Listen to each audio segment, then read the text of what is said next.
وَأَنَّا مِنَّا الصَّالِحُونَ وَمِنَّا دُونَ ذَلِكَ، اور دیکھو ہمارے اندر نیک بھی ہیں، جنات نیک بھی رہے ہیں اور دوسری طرح کے بھی ہیں. بد نہیں کہا، یہ ہے حکمت تبلیغ، بروں کو بھی برا نہ کہو. ہاں دوسری قسم کے بھی ہیں، نیک بھی ہے اور دوسری قسم کے بھی ہیں. کُنَّا طَرَائِقَ قِدَدًا، ہم تھے مختلف راستوں پر جو کہ ایک دوسرے سے پھٹے ہوئے تھے. یہ قددہ جو آیا تھا نا، قدت قمیصہ، پھٹ جانا قمیص کا. وَأَنَّا ظَنَنَّا أَن لَّن نُعْجِزَ اللَّهَ فِي الْأَرْضِ وَلَن نُعْجِزَهُ هَرَبًا، اور ہم نے یہ جان لیا کہ ہم اللہ کو عاجز نہیں کر سکتے، ہرا نہیں سکتے، نہ زمین میں بھاگ کر، اور ہم کہیں بھاگ کر زمین میں اللہ کو شکست نہیں دے سکتے، اس کی پکڑ سے نکل نہیں سکتے. وَأَنَّا لَمَّا سَمِعْنَا الْهُدَىٰ آمَنَّا بِهِ، اور ہم نے تو جب وہ ہدایت سنی، الہدا سنا، اس کی استماع ہم نے کیا، ہم تو اس پر ایمان لے آئے. فَمَن يُؤْمِن بِرَبِّهِ فَلَا يَخَافُ بَخْسًا وَلَا رَهَقًا، تو جو کوئی بھی ایمان لائے گا اپنے رب پر، اسے کوئی خوف نہیں ہوگا کہ نہ اسے کوئی نقصان دیا جائے گا، نہ اس پر کوئی زبردستی ہوگی، کوئی زیادتی ہوگی. جیسے جیسے ان کے اعمال صالحہ ہیں پورے پورے اللہ تعالیٰ ان کا اجر ان کو دے دے گا. وَأَنَّا مِنَّا الْمُسْلِمُونَ وَمِنَّا الْقَاسِطُونَ، اور دیکھو ہمارے اندر وہ بھی ہیں جو فرما بردار ہیں اور وہ بھی ہیں جو بے انصافی کرتے ہیں. یہ قسط کے لفظ کے ساتھ سمجھ لیجئے، جب یہ ثلاثی مجرد میں آتا ہے تو قاسط اس میں فاعل بنا، وہ ناانصاف کے معنی میں ہے. یہ باب افعال کے خواص میں سے ہے، سلب ماخذ اس کو کہتے ہیں. جب نہیں باب افعال میں آئے گا تو اس کے معنی ہے عدل و انصاف، اور جب ثلاثی مجرد میں آئے گا تو نا انصافی. قاسطون فمن اسلم فاولئک تحروا رشدا، جو لوگ اسلام لے آئے، اطاعت قبول کر لی، تو انہوں نے تو گویا کہ ڈھونڈ نکالی خیر کی راہ، نیکی کی راہ انہوں نے تلاش کر لی. وَأَمَّا الْقَاسِطُونَ، اور جو بے انصاف ہے، فَكَانُوا لِجَهَنَّمَ حَطَبًا، وہ لوگ جو ہے پھر جہنم کا ایندھن بن کر رہیں گے. یہاں تک ان کی تقریر ہے جو انہوں نے تبلیغ کی ہے. اب جو بات آگے آ رہی ہے یہ خود اللہ کی طرف سے کلام ہے. أَن لَوِ اسْتَقَامُوا عَلَى الطَّرِيقَةِ لَأَسْقَيْنَاهُم مَّاءً غَدَقًا، اور یہ کہ یہ اگر لوگ اپنے اس طریقے پر جو طریقہ انبیاء کا تھا، جو آدم نے دیا تھا، جو نوح نے دیا تھا، یہ چلتے رہتے تو ہم انہیں خوب پلاتے، پانی بھر بھر کر خوب سیراب کرتے ان کو. یہاں لفظ طریقت آیا ہے قرآن میں، شریعت طریقت. ثم جعلناک علی شریعۃ من الامر، شریعت اور یہ طریقت دونوں کا مفہوم ایک ہے، طریقہ اور شریعت. لیکن یہ کہ اس کا استعمال ہو رہا ہے کہ شریعت سے مراد لی جاتی ہے جو دین کی کا قانون ہے، اس کے ظاہری پہلو، قانونی پہلو، اور طریقت اسی کے باطنی پہلو کا نام ہے. کہ ایک نماز ہے، وضو کیسے کرو گے، کیا فرائض ہیں، کیا نوافل ہیں، کیا کام رہ گیا تو وضو نہیں ہوا، یہ شریعت بتائے گی، یہ آپ کو فقیہ بتائیں گے، یہ آپ کو مفتی حضرات بتائیں گے. لیکن نماز کی اصل روح تو ہے خشوع اور خضوع، حضور قلب. یہ پھر طریقت کی طرف منتقل کر دیا گیا، بدقسمتی سے پھر ان کو پھاڑ دیا گیا، وہ علیحدہ علیحدہ ہو گئے. یہ سب چیزیں یکجا ہونی چاہیے تھی. اور جو ہمارے اولین صوفیاء ہیں وہ بہت بڑے عالم بھی تھے، ایسے نہیں تھے کہ صرف صوفی تھے، وہ بہت بڑے مفتی بھی ہوتے تھے. بلکہ اولین کیا، اس دور میں بھی جو میں نے آپ سے بتایا تھا کہ قاضی صلاح اللہ پانی پتی رحمۃ اللہ علیہ، وہ مفتی بھی ہیں، مفسر بھی ہیں، محدث بھی ہیں، اور بہت بڑے مرشد بھی ہیں. میرزا مظہر جانے جانا شہید کے خلیفہ ہیں، جنہیں شیعوں نے قتل کیا، شہید کیا.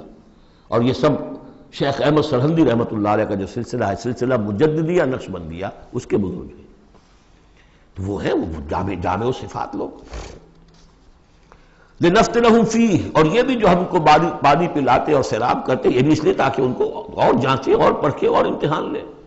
ایک امتحان غربت میں ہے، ایک امتحان تمنگری میں ہے، ایک امتحان فاقے میں ہو رہا ہے، ایک امتحان ہو رہا ہے کہ کثرت سے ہم نے دے رکھا ہے.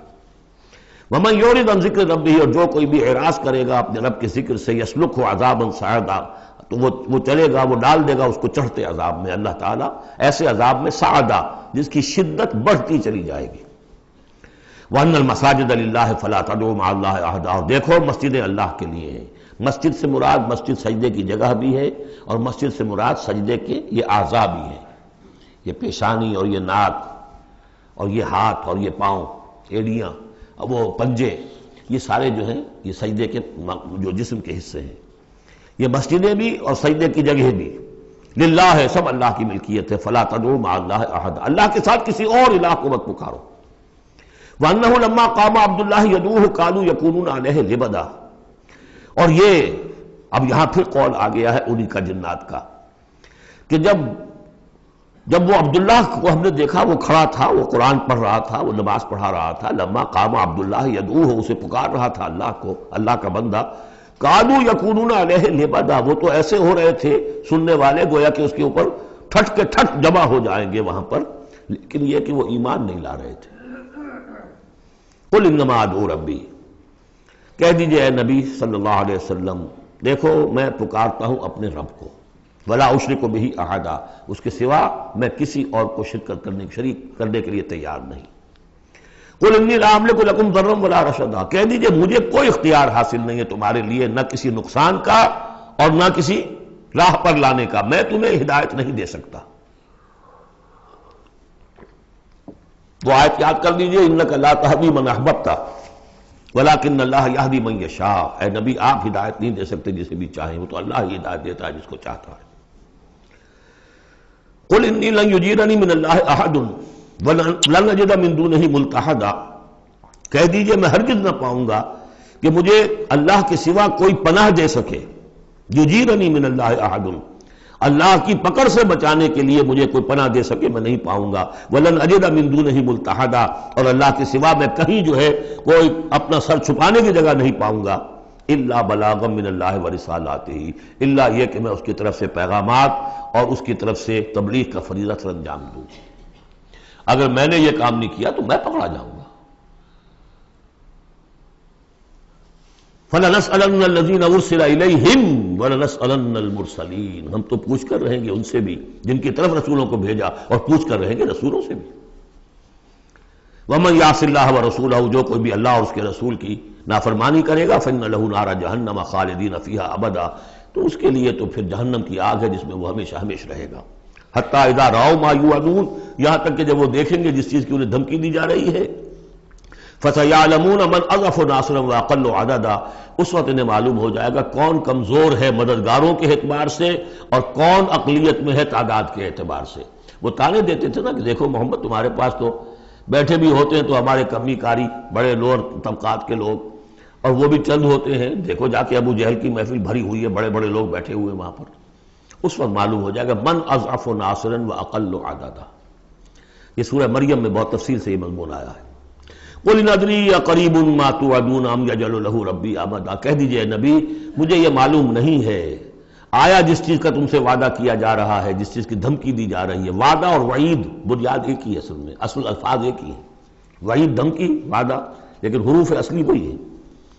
آیا وہ قریب آ چکی ہے اسے، یا ام یجعل له ربی امدا، یا یہ کہ میرا رب اس کے لیے ابھی کچھ مہلت دے، کوئی تمہاری رسی دراز کرے، یہ میں نہیں جانتا۔ یہ سورہ انبیاء کے آخر میں بھی آیا تھا، قل ان ادری اقریب ام بعید ما توعدون، کہہ دیجئے اے نبی میں نہیں جانتا کہ جس چیز کا تم سے وعدہ کیا جا رہا ہے وہ قریب آ چکی ہے یا بھی دور ہے۔ عالم الغیب، وہی ہے غیب کا جاننے والا، فلا یظہر علی غیبہ احدا، وہ اپنے غیب پر کسی کو مطلع نہیں کرتا، الا من ارتضی من رسول، سوائے جس کو وہ چاہے اپنے رسولوں میں سے۔ یہ بہت اہم قانون ہے قرآن کا، اور اس میں سارا مسئلہ علم غیب کا حل ہوتا ہے۔ ایک بات تو یہ کہ ہمارے جو بھی بریلوی بھائی ہیں وہ بھی مانتے ہیں، 4 باتیں وہ مانتے ہیں، 3۔ میں نے ایک مرتبہ تحقیق کی تھی بڑی مفصل، جا کر بعد لوگوں سے ملاقات کی، ابھی میں طالب علم تھا، کہا دیکھیے ہم ثابت مانتے ہیں اس بات کو، نبی کا علم ذاتی نہیں عطائی ہے، اللہ نے جو دیا وہی ہے۔ نبی کا علم قدیم نہیں، حادث ہے، پہلے نہیں تھا پھر ہو گیا، اللہ نے دے دیا تو ہو گیا۔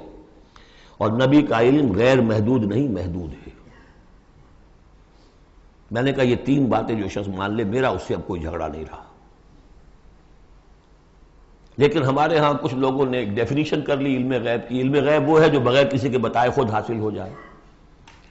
اس اعتبار سے تو میرے پاس بھی علم غیب ہے، نہیں یعنی کسی کے پاس کوئی علم ہے ہی نہیں، ہمیں دیا اساتذہ نے دیا، حضور کو دیا اللہ نے دیا، جبریل کو دیا اللہ نے دیا، اس معنی میں تو ذاتی علم تو کوئی بھی نہیں مانتا کسی کا، علم تو دینے سے ہوتا ہے۔ البتہ علم غیب کسے کہتے ہیں؟ وہ چیزیں جو ہماری نگاہوں سے چھپا دی گئی ہیں، وہ عالم غیب ہے، جنت ہے، دوزخ ہے، فرشتے ہیں، یہ سب کیا ہے؟ عالم غیب۔ تو نبیوں کو تو کچھ نہ کچھ حصہ اس کا دکھایا جاتا ہے تو نبی بنتے ہیں نا، ورنہ میرے اور نبی میں فرق کیا ہوا پھر؟ اگر میرا بھی علم وہی ہوتا ان السمع والبصر والفؤاد، تو میرے علم میں اور حضور کا بھی علم یہی ہوتا تو فرق کیا ہوا؟ حضور نے تو اس دوسرے علم کے اعتبار سے تو صاف کہہ دیا انتم عالم بامور دنیاکم، لیکن حضور کو معراج میں جنت دکھا دی، دوزخ دکھا دی۔ زمین پر رہتے ہوئے آپ نماز پڑھا رہے تھے، غالباً وہ جو کہ نماز پڑھائی جاتی ہے جبکہ بارش نہیں ہوتی، استسقاء کی نماز، اسی کے دوران اچانک ایک دفعہ آپ آگے بڑھے، لوگ حیران ہوئے کیا ہوا ہے، ایک دفعہ پیچھے ہٹے۔ لوگوں نے پوچھا بعد میں کہ حضور یہ نماز کا حصہ تھا، یعنی ہم بھی پھر استطاع کیا کریں اس نماز کے اندر؟ یہ فرمایا نہیں، اصل میں میرے سامنے جنت لے آئی گئی، اب بے اختیار میرا ہاتھ بڑھ گیا کہ میں اس کا پھل توڑ لوں، اور میرے سامنے اس کے بعد دوزخ لے آئی گئی اور اس کا جو بمکا آیا گرمی کا، اس سے میں بے اختیار پیچھے ہٹا۔ دنیا میں سیر کرا رہے ہیں، بہرحال یہ غیب ہی میں سے ہے، البتہ کل غیب یہ جو مانے اللہ نبی کے لیے وہ کافر ہے، اور وہ مانتے ہیں، بریلوی بھی مانتے ہیں، کل غیب کا کوئی سوال ہی نہیں۔ نبی کا علم محدود ہے، نبی کا علم حادث ہے، نبی کا علم عطائی ہے، تین باتیں مان لیجئے۔ باقی نبی کا علم کتنا تھا کتنا نہیں تھا یہ میں کون ہوں ناپنے والا اور آپ کون ہیں ناپنے والے؟ دیا اللہ نے جو دیا، بتایا جو بتایا، اللہ اللہ اور خیر صلی اللہ۔ تو یہ عالم الغیب وہ ہے غیب کا جاننے والا، فلا یظہر علی غیبہ احدا، تو وہ نہیں مطلع کرتا اپنے غیب پر کسی کو، ہاں الا من ارتضی بالرسول، سوائے اپنے رسولوں کے۔ کذالک نوری ابراہیم ملکوت السماوات والارض، یہ ہم نہیں پڑھ چکے؟ ابراہیم کو بھی ملکوت دکھائے، حضور کو معراج کی سیر کرائی۔ الا من ارتضی بالرسول فانہ یسلک من بین یدیہ ومن خلفہ رصدا، جس کو رسول بناتا ہے، غیب کی خبریں دیتا ہے، پھر اس کے آگے اور پیچھے وہ اپنے باڈی گارڈ رکھتا ہے، چوکیدار رکھتا ہے۔ یسلک من بین یدیہ، اس کے سامنے بھی، ومن خلفہ، پیچھے سے بھی چوکیدار، حفاظت کرنے والے۔ لیعلم ان قد ابلغوا رسالات ربہم، تاکہ یہ بات بالکل واضح ہو جائے کہ انہوں نے واقعتاً اپنے رب کے پیغامات پہنچانے کا حق ادا کر دیا، جیسا کہ حضور نے پوچھ کر جواب لیا تھا، انا نشہد انک قد بلغت الرسالۃ وادیت الامانۃ وکشفت الغمۃ ونصحت الامۃ، ہم گواہ ہیں حضور۔ واحاط بما لدیہم، اور اللہ تعالیٰ جو کچھ ان کے پاس ہے سامنے سب کا احاطہ کیے ہوئے ہے۔ واحصا کل شیء عددا، اور ہر شے کی اس کی جو انوینٹری ہے وہ بڑی مکمل ہے، کوئی چیز وہاں سے غائب ہونے والی نہیں ہے، ہر ایک کا عدد کے ساتھ حساب کتاب کا اسے رکھا ہوا ہے۔ میرا خیال تو یہیں تک کا تھا، لیکن یہ کہ ابھی وقت ہے تو سورہ مزمل بھی پڑھ لیجئے، اور اس اعتبار سے کہ یہ وقت وہ آ گیا ہے قیام اللیل، گویا کہ جو اس کی یوں سمجھیے کہ میکسیمم مقدار ہوا کرتی تھی، وہ اللہ کے فضل و کرم سے آج ہمارا وقت ہے۔ یہ سورۃ المزمل، بسم اللہ الرحمن الرحیم۔ اب یہ جوڑا ہے سورہ مدثر اور مزمل، اور یہاں سے آگے تمام صورتیں اب جوڑوں کی شکل میں آئیں گی۔ یہ ہے 73ویں صورت، تو 28 صورتیں ابھی جو ہے وہ موجود ہیں، اور اس کی اور پھر 14 اور، تو گویا کہ 35 صورتیں جو ہیں، کیونکہ 114 ہیں کل صورتیں، یہ جتنی بھی آئیں گی اب 36 صورتیں، یہ سب کی سب جو ہیں یہ جوڑوں کی شکل میں۔ یا ایھا المزمل یا ایھا المدثر، بالکل ایک طرح سے انداز۔